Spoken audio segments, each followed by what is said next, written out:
He's a professor of world religion, and he's explaining it to an author about how he explained. And at the end of the conclusion, he wraps it up, and he says, "Well, I submit to you, what's the difference? Which story is true? Which story do you want to be true?" I don't buy any of that shit. Truth is, and they'll say, "Well, there's two truths."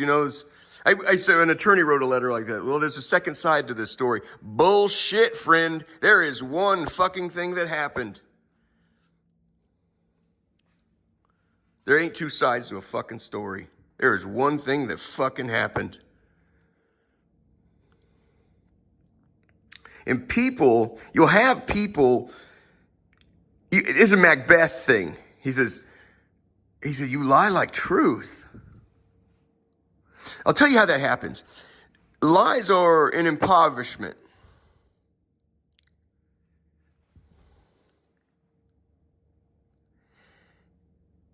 And as they say, lies are only wishes. I need this to be the way. Like in my resume, when I said I can do this, I can do that. Well, there's some value in that because there's I wish to do these things. So it's if he can't do these things, he sure as shit wants to, he's going to do his best to do it. You know what I'm saying? But there's still lies, And my brothers in law enforcement and stuff, we kind of talked about how perpetrators can lie like truth. They will integrate deception into their speech in a way that it carries with it a weight of pathos. It carries with it a weight of pathos. Especially when their life depends on it.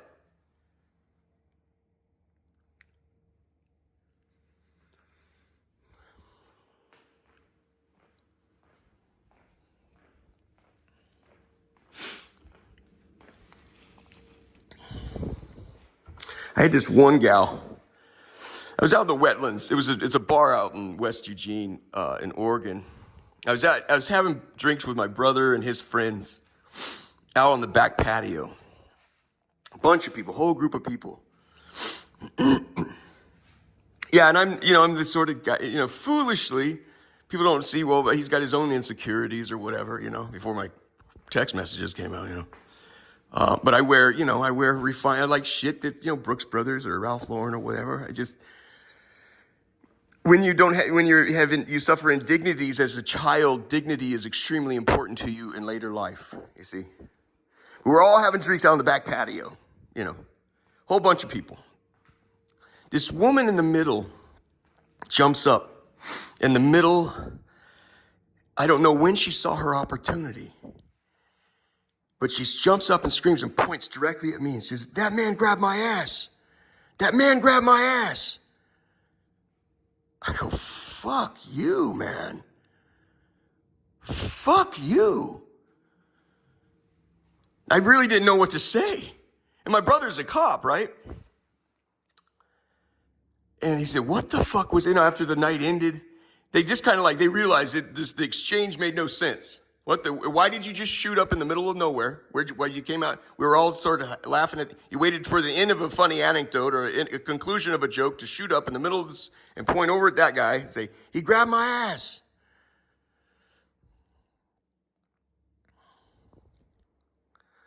So they just kind of shut her down. I'm like, "Well, fuck you, man." I wish I'd have handled it differently. I didn't know what to say. But my brother could tell I also wasn't all that worried about it. But later in the evening, as we were leaving, he goes, "What the fuck was that?"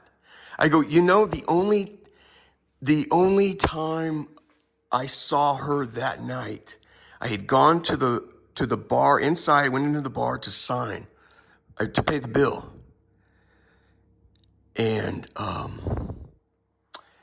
said, "Craig," she came up next to me at the bar, stood next to me, and I'm signing for the bill and I'm putting down the tip, this and that. And she stands next to me and she looks over and she goes, "You paying the tab, huh?" I go, "Yeah, it's about it. It's time to call it a night," or whatever, And I said, she went her way and I went mine. He goes, "Wow, she put herself at the scene of the crime, huh?" She had to get close. She had to create an exchange. She had to create an exchange.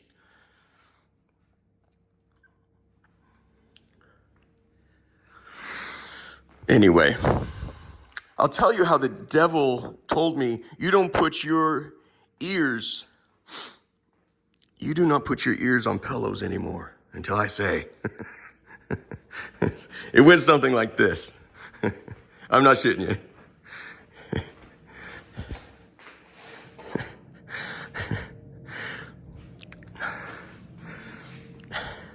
Well, say this is the pillow. Well, here's the pillow, here's the ear. It went like this. This is how I did it. It was the strangest little noise right behind my ear. Like that. You're like, fuck. When there's nothing there, there's not a bug, and you know what I mean? This happened in Big Sky. They're slowly, as you adjust to their presence, they have to slowly increase. It got radically more fucked up. I'll give you one more and we'll go. I'm like, what the fuck ever, whatever that was, it had a weird element to it, just like a popping. It was like a pop.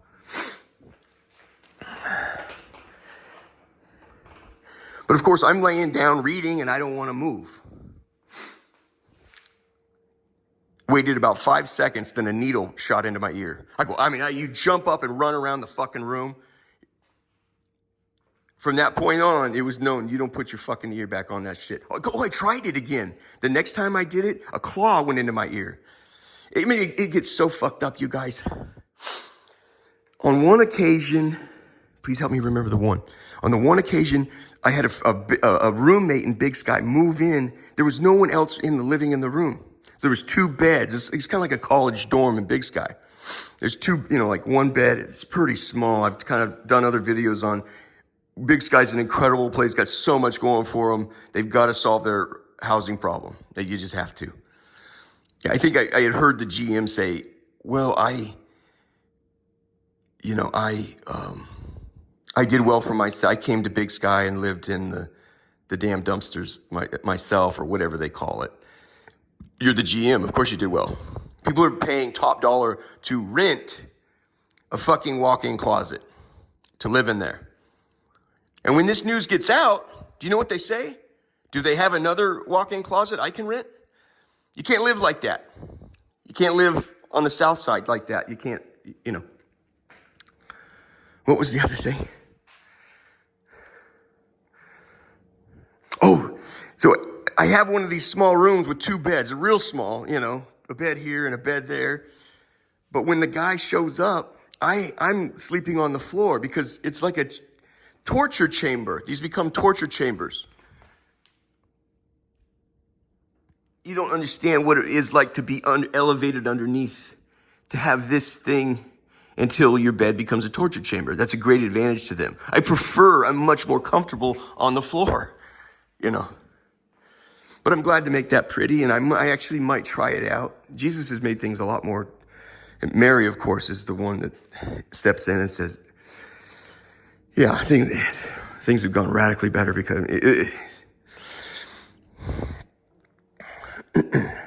So the guy shows up middle of the night and he opens the door and the door slams right into my mattress on the ground.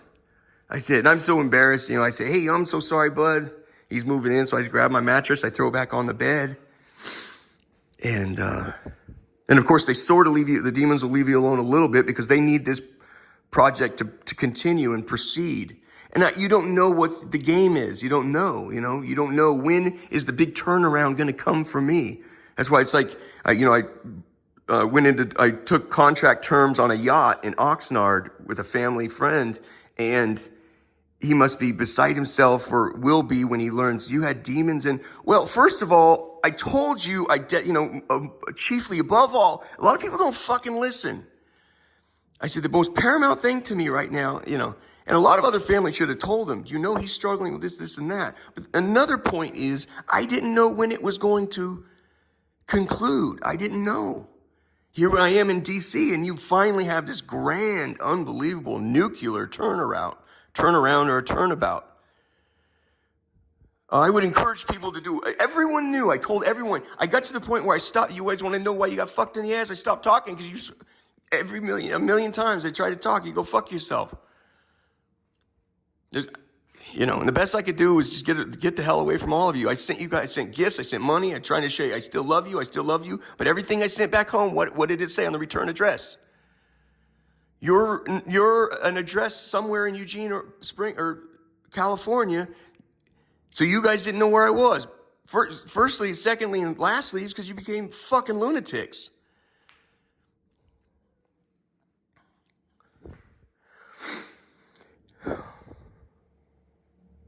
This is in Big Sky. I'm starting to adjust to what was happening. But I was laying on the ground before this guy showed up.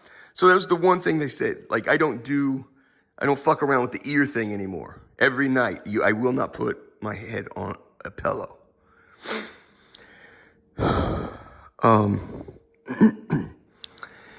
So before that guy showed up, though, this is where I spend my evenings, And, so I lay in here. It's just far more comfortable. And a demon about the size of a child came and started pushing on my legs. And I'm like, I'm comfortable here. I don't want to move. You get tired of this shit. And so I didn't move. I didn't know what was going to happen next. That's the thing with demons. They're dishonest. Everything they do is based on a mistruth or a falsehood. So from there, it's, what you call the Lucifer effect. It's how evil can you get, so he's like pushing on my legs. I'm like, I just got home from work. I don't want to fuck around, I didn't move. He pushed twice. I didn't move. So then he grabs my leg. It scared the shit out of me. And then it dawns on me, he's not letting go. From this day forward, that was March of 2019. He hasn't let go to this day. He's still wrapped around my left fucking leg.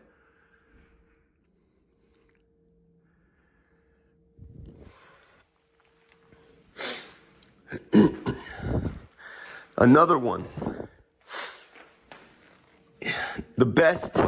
One of my favorite books is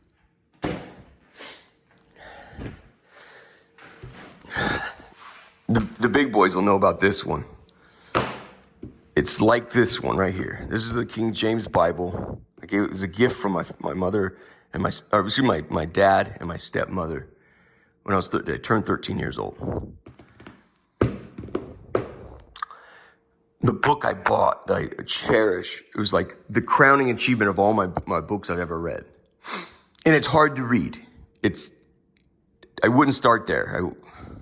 You profit more. It's like caviar or something. You're like, why would I like that? It would be weird to you. Well, it's all the other foods you got to digest first, and you sort of get it, right? Just like this. It is called, what's it called?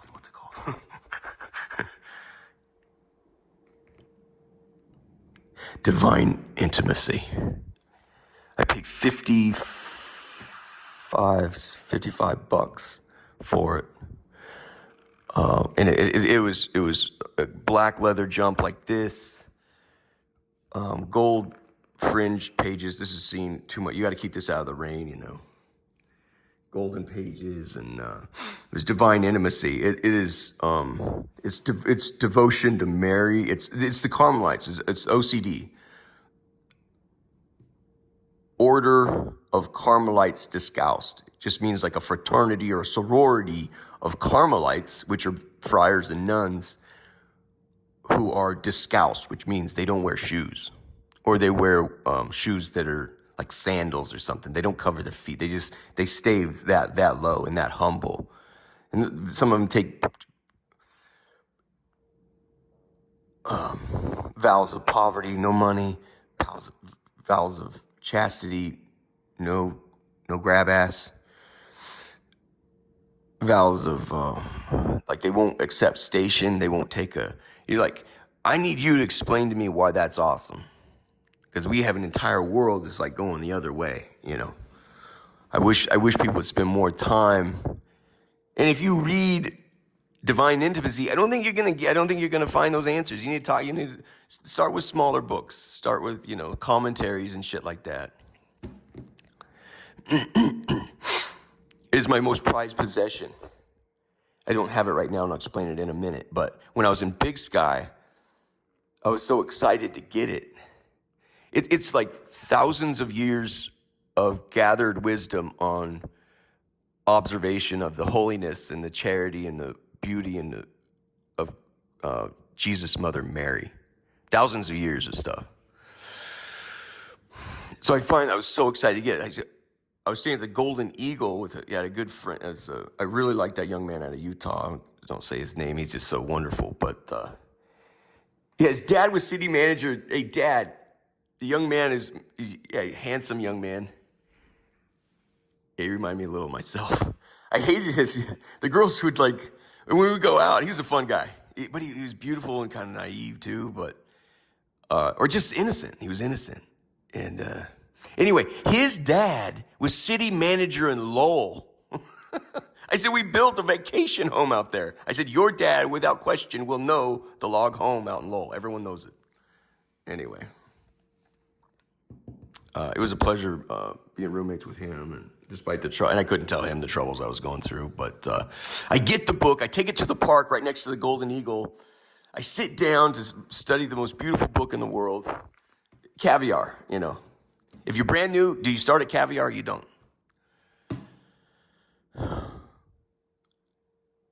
And I sit down on the park bench, I start reading it, and about 3 or 4 sentences in, a tongue goes up my ass like this. That's life with demons. I closed the book, I put it back, went and had a drink. And one drink you take two, and then the third drink takes the fourth, and the fourth drink takes the fifth, and your family's all high-fiving each other.